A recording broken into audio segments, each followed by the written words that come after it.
किसी लड़का और लड़की का विवाह नहीं हो रहा हो, 30 साल हो गए, 32 साल हो गए, 34 साल हो गए, लड़का लड़की का विवाह ही नहीं हो रहा। बहुत टेंशन है माता पिता।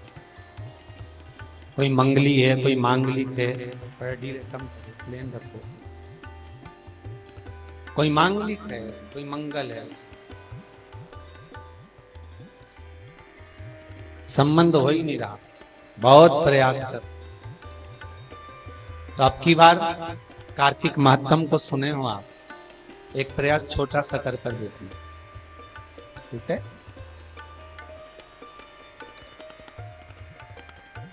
चार दिशा का स्मरण करिए, पूरब पश्चिम उत्तर दक्षिण। हथेली पर आटे का दीप लगाइए, घी भर लीजिए और 4 बत्ती उसमें अलग अलग रख लीजिए। थोड़ा सा पीला चावल हल्दी में कर उसमें डाल लीजिए। जो लड़का और लड़की का विवाह करना उसी के हाथ में देना है। और देव उठनी एकादशी के दिन, जिस दिन देवता उठेंगे, जिस जगह पर तुलसी सालिग्राम का आप पूजन करते हो, गन्ने के नीचे, ईख के नीचे तुलसी का क्यारा रखकर पूजन करते हो, वहां पर भगवान शिव और भगवान नारायण का नाम लेकर उस दिए को रगवा दीजिए और वहीं पर हल्दी का तिलक उस लड़का या लड़की का कर दीजिए और उसके हाथ में थोड़ी सी हल्दी लगा दीजिए। महाराज 2.5 महीने 3 महीने तो बहुत हो गए, उस बच्चा और बच्ची का विवाह पक्का हो। आज भी कहते बेर भाजी आंवला उठो देव सांवल। तो विवाह ना हो और आप हताश हो गए हो, तो एक बार शंकर ने जैसे भगवान विष्णु को जगाया था और भगवान विष्णु जाकर मंगल कार्य करे थे, इसलिए भगवान एकादशी से मंगल कार्य प्रारंभ हो जाते। महाराज मंगल विवाह प्रारंभ, शुभ कार्य प्रारंभ। तो एक बार जैसे शंकर भगवान ने भगवान विष्णु को जगाया था, ऐसा आप भी एक बार जगा कर दो उस नारायण को शंकर के साथ। निवेदन करूंगा मैं सबसे। महाराज मान लो कोई व्यापार में अगर तकलीफ हो,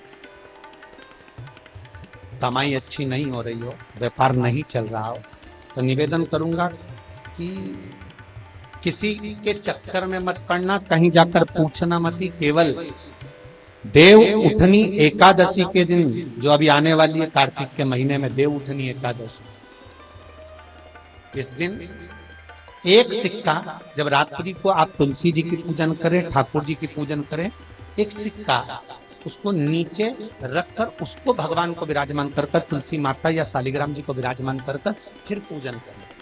सुबह ब्रह्म मुहूर्त में 4 बजे जब आप देवता को उठाएं, वहां पर जब लीपन करें और उठाने जाएं उस गन्ने की झोपड़ी के अंदर, तो वो सिक्के को अपने पल्लू में डालकर हल्दी की कटोरी में भरकर दुकान में, व्यापार में, व्यवसाय में रख दें।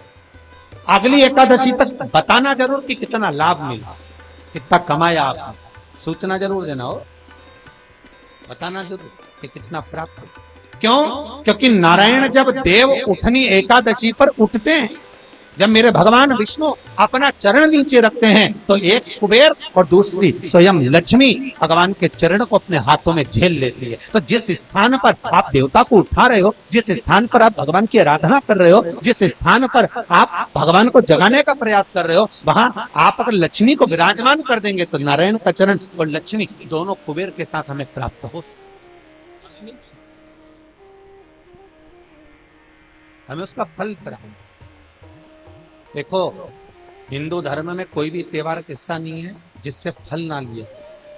कोई भी त्योहार हिंदू धर्म का ऐसा नहीं जिससे फल ना लिए।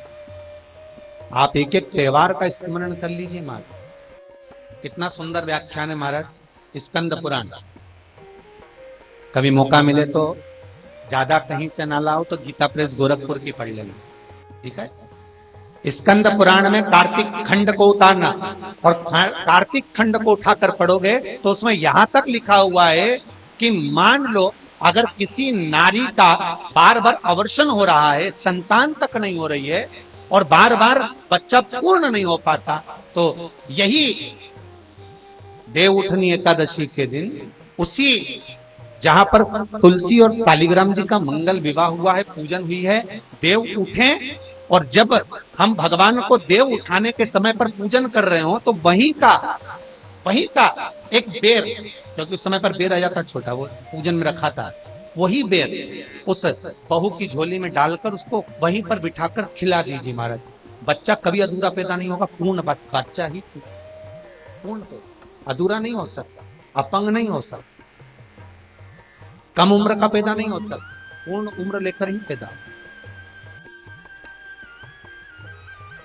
शिव पर चढ़ा हुआ बेर शिवरात्रि पर जो चढ़ता, राम जी ने लक्ष्मण जी को जो संजीवनी दी थी, वो संजीवनी थी क्या संजीवनी? जब शबरी मिली, बेर चक्कर राम जी को देती है और राम जी ने एक बेर लक्ष्मण को दे दिया, लक्ष्मण को लगा बताओ ये भेलनी का जूता खाऊंगा, लक्ष्मण ने फेंक दिया। अब लक्ष्मण को शेषनाग, कोई चीज फेंकेंगे तो पास में थोड़ी ना गिरेगी, दूर कोसों दूर जाकर गिर गया वो बेर जहां गिरा उसके पौधा उत्पन्न हो गया। जब शक्ति लग गई लक्ष्मण जी को, अब इसको क्या दिया जाए, तो सुषेण वेद कहते हैं जाओ संजीवनी लेकर। वही बेर की पत्ती जो लक्ष्मण ने फेंकी थी, वही बेर की पत्ती उठाकर मल कर दी गई। राम जी रोते रोते कह रहे हैं पहले ही खा लेता तो आज जरूरत ही नहीं पड़ती। तो यही है ना कि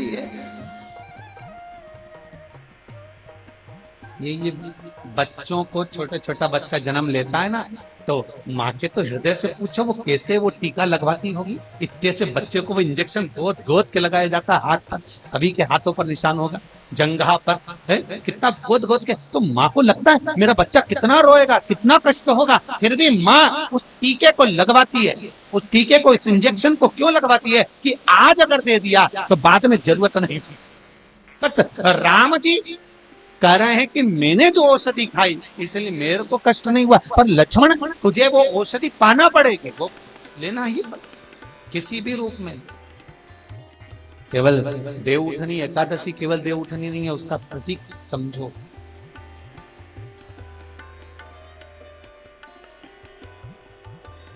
शंकर भगवान डमरू का नाद करते हैं, उठाते हैं नारायण को, उठिए जाते, डमरू बजाया, स्तुति करी।